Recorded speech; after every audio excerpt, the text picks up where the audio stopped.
Okay, it's time for our drummer segment, and this month we're focusing on Johnny Kelly, drummer extraordinaire, now with Kill Devil Hill, but long-time Styxman with typo negative.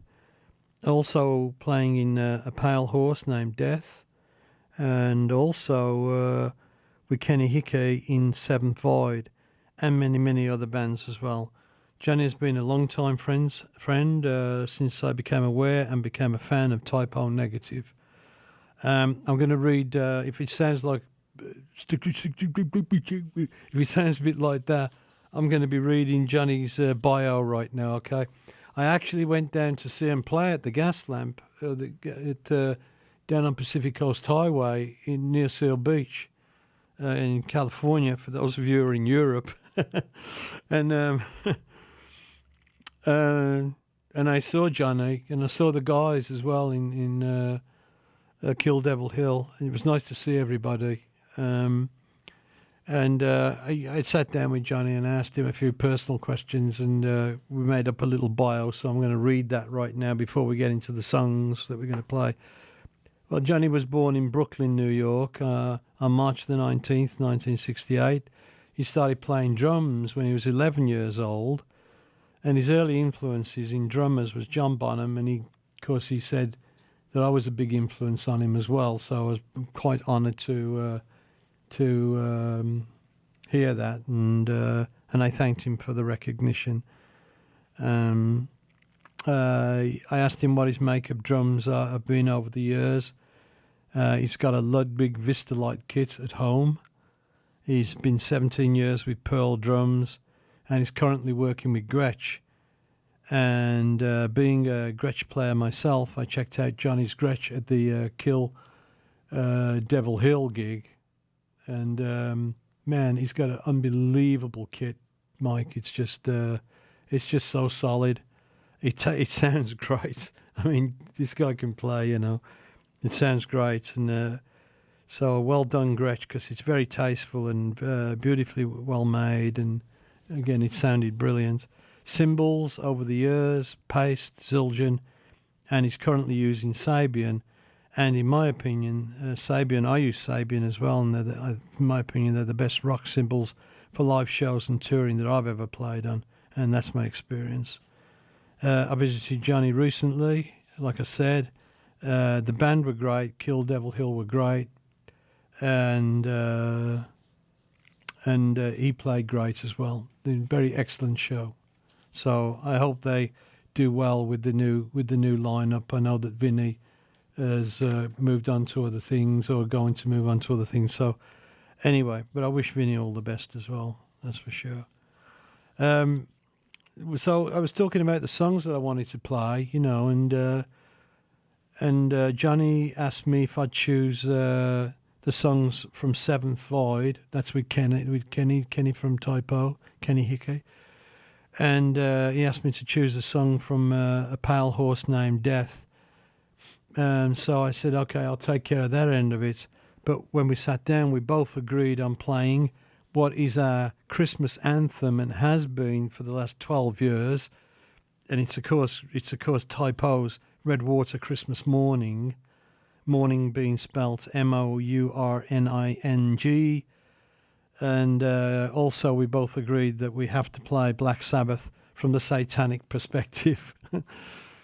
So, and I wanted to play two more typo negative songs, and Johnny chose one, and he thought Nettie would be a nice tribute to Peter.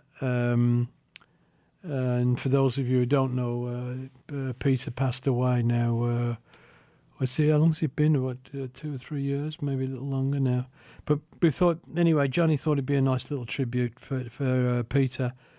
And Nettie was, of course, Peter's mom, you know, and I think it's short for Annette. So I asked him a little bit about how that song was made, and he said that the song came together very, very quickly, kind of out of a jam almost, you know. But Peter never wanted to play it live, and Johnny said, but I always did want to play it live. So um, we talked about. We went on to talk about the Typos version of Black Sabbath and how many Sabbath songs were played into the recording of this classic rallying point song. And I know I've heard a few of the Sabbath songs that are inside it.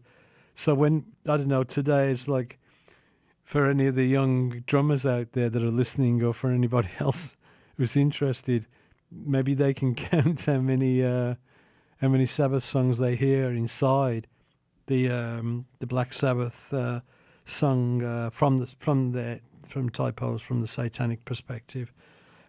Johnny got two for me, which I knew about, which was "Killing Yourself to Live" and "Fairies Wear Boots." But we got some other stuff in there as well inside the song. And Johnny seems to think there's probably another 5, maybe 6 Sabbath songs inside that. So I'm going to be listening to it more today and see if I can write some songs down, and maybe we'll have a quiz or something. do something special.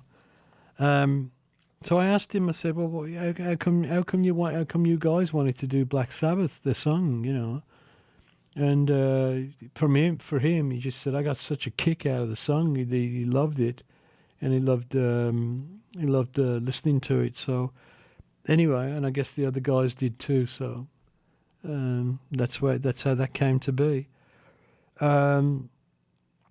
My final choice for a Typo song was "I Don't Want to Be Me." It's up tempo, it kicks ass, it just starts off weird, and then everybody just jumps in the pool and it rocks. I really like, just his feels, and I love his drumming. I'm a fan of it as a drummer. He plays very orchestrationally. He's got a lot of jazz inside him, and he total hard rock drummer. He's in every defined way. He's a total hard rock drummer. I've been talking to Johnny about this over the years, so it's not a new conversation for us. But I have to compliment him on his drum sounds. They got some nice snares and very nice bass drum sounds. A lot of clarity on the tom toms in the recording. So good stuff all the way around. I know he's on a flight. It could be today actually. I think he's flying back from Australia. The Kill Devil Hill actually went over to Australia and played a few concerts there, and I think they're flying back today. And let me just check. What time is it in Australia? Yeah, it's early morning in Australia, early Sunday morning right now in Australia. Anyway, if he's around, I don't even know if he's online, but if he is, I hope you have a safe flight, John, and I'll just see you when you come home.